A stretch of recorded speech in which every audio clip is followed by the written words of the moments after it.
What happens when a top political leader defends a controversial beauty queen's illegal status, only to turn around and attack a citizen fighting for border control? ANC Secretary-General Fikile Mbalula is facing massive backlash after his shocking support for Chidimma Adetshina backfired spectacularly when he clashed with Jacinta Ngobese.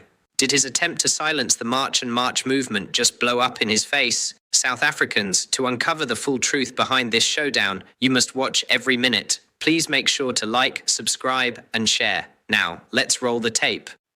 ANC on Chidima. ANC stands.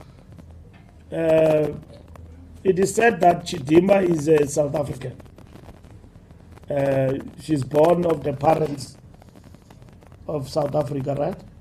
What? The mother? Yes. The mother is South African. Educate me. And the father? He's a foreign national. The father is a foreign national. Okay, we must apply our laws in relation to that. We must be guided by the law. It is very strange in this debate. You are asking us a question. The organizers of this are quiet.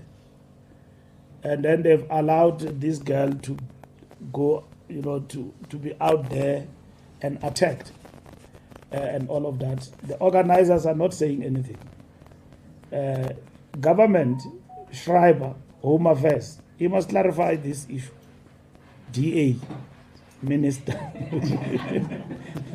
The minister must clarify this particular issue. Nigerians are forward. They are going to say we have a Miss South Africa in South Africa. I mean, we argue with them about Amapiano. They now say Amapiano is theirs. And when they came with a good genre, Afro-pop, Nigeria was leading us, hitting us nicely. We enjoyed, we're even dancing to this, Dibanj and them. And then when it came our turn, Amapiano, Nigerians are claiming Amapiano. And then the economy, Nigeria is number one economy in Africa. We overtake them, they keep quiet. So South Africa is number one economy. So this competition that goes on between South Africa and Nigeria, we'll go off tangent and polarize South Africa and society at large. The issue of foreigners in our country, what it has done. Because of the criminal behavior of some foreigners in South Africa. So it's a sensitive issue and it must be clarified and so on. And we need to deal with that particular issue, guided by the laws of our own country. That is what is important. It must not be populist. We must be guided by the laws of South Africa and clarify the matter once and for all. It is very strange in this debate. You are asking us a question. The organizers of this are quiet. And then they've allowed this girl to go, to be out there and attacked and all of that. The organizers are not saying anything. Government, Schreiber, Home Affairs, he must clarify this issue. DA, Minister. The minister must clarify this particular issue so that you don't allow victimization. I've seen comparisons that have been made, Vanessa Carrera, Portuguese, and all of that, and so on. I've seen that in the public domain. So those issues need to be clarified. But this matter brings into sharp question about immigration laws, and at the same time, where does it place us? And is she entitled to participate? I think South Africans are more, Nigerians are forward. They are going to say we have a Miss South Africa in South Africa. I mean, we argue with them about Amapiano. They now say Amapiano is theirs. And when they came with a good genre, Afro-pop, Nigeria was leading us, hitting us nicely. We enjoyed, we're even dancing to this, Dibanj and them. And then when it came our turn, Amapiano, Nigerians are claiming Amapiano. And then the economy, Nigeria is #1 economy in Africa. We overtake them, they keep quiet. So South Africa is #1 economy. So you know this competition that goes on between South Africa and Nigeria. So we need to clarify that issue from the perspective of the law, of the laws of this country.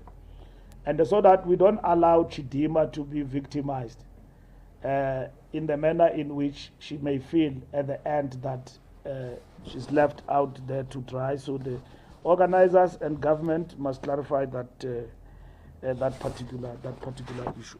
As the ANC is that when it comes to issues of immigration and undocumented foreigners, the rule of law and the rule of law must dictate what must actually happen. People cannot take the law unto their own hands and render us into a banana republic. The state must intervene. That's what we believe in. We will discuss as part of the report, reflect on the current developments in the country, and I will make a comprehensive response. There's a whole lot of things that are in the report, including the conference of the left by the Communist Party. What is our attitude towards it? The NEC will reflect on that. The current state of situation in the country that is happening, which borders on vigilantism, because it works outside the parameters of the state and the rule of law in our country. We are a constitutional democracy. People have got a right to protest, but not to take the law into their own hands and give us a terrible image that there is no state in South Africa. Vigilantes and groupings do as they wish. So the state must lead and provide leadership. So there will be reflection on that. And you will see at the end a more refined approach by the NEC will emerge as part and parcel of the discussion of this weekend. UFM? SG. We've seen. And yes, on immigration, we are firm on the law, humane on the person, and the Pan-African on the cause. That is one thing that people don't understand. When they argue that the ANC promote illegal immigration and is for illegal immigration, and what they've misunderstood, and we wish to reiterate, is that we are firm on the law. And that is why we said that the law must take its course, and the state alone has got the responsibility to do that. No citizen of our country must take the law unto their own hands, chase people, show hatred, call people amakwerekwere in the streets. That is not Ubuntu, that is not South African. We raise the issue as the ANC. These are Africans. They might have landed here in our country illegally, and we believe that through the law and in a dignified manner, as it is happening right now, they must be assisted to go back. Let's close our borders, like BMA is doing. Our borders are too porous. It has been proven over and over again. Let us not make it possible for illegal immigration to flourish in our country. So that is why our emphasis has been firm on law, humane on the person, and Pan-African on the cause. And that is why now many African states have agreed with us. We will not let a real grievance be harvested by people who have no solution and no intention of finding one. You identify a crisis, you find a solution to it, you don't sustain it as a rallying point and an issue-based crisis. And we have not at any stage attacked any NGO that is on protest and all of that. People may wish for us to do that. The Continental Compact on Migration in Africa is out for public comment on the ANC website. We are saying this is a continental issue. It needs the entire continent to engage with it.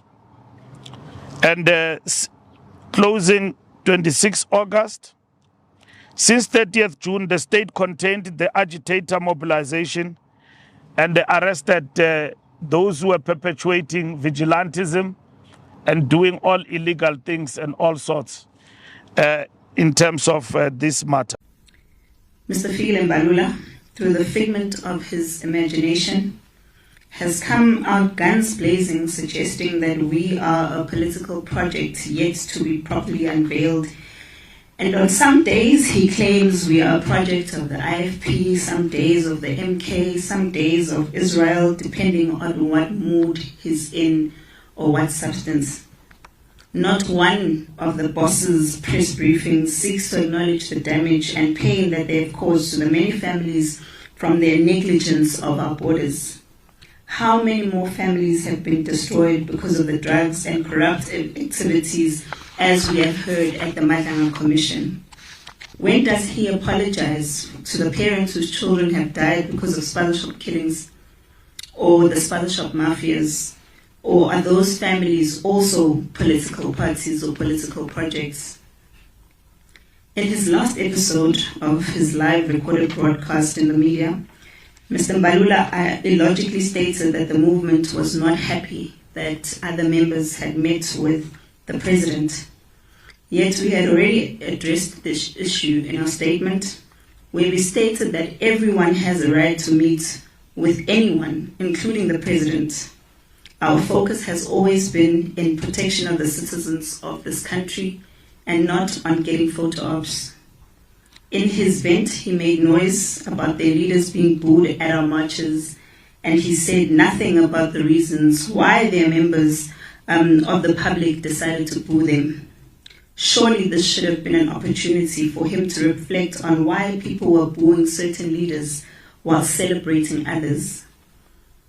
That is not boos that are funded, but they are an expression of deep pain and dissatisfaction. So rather than looking for excuses or someone to blame, maybe it's an opportunity for him to do some self-introspection.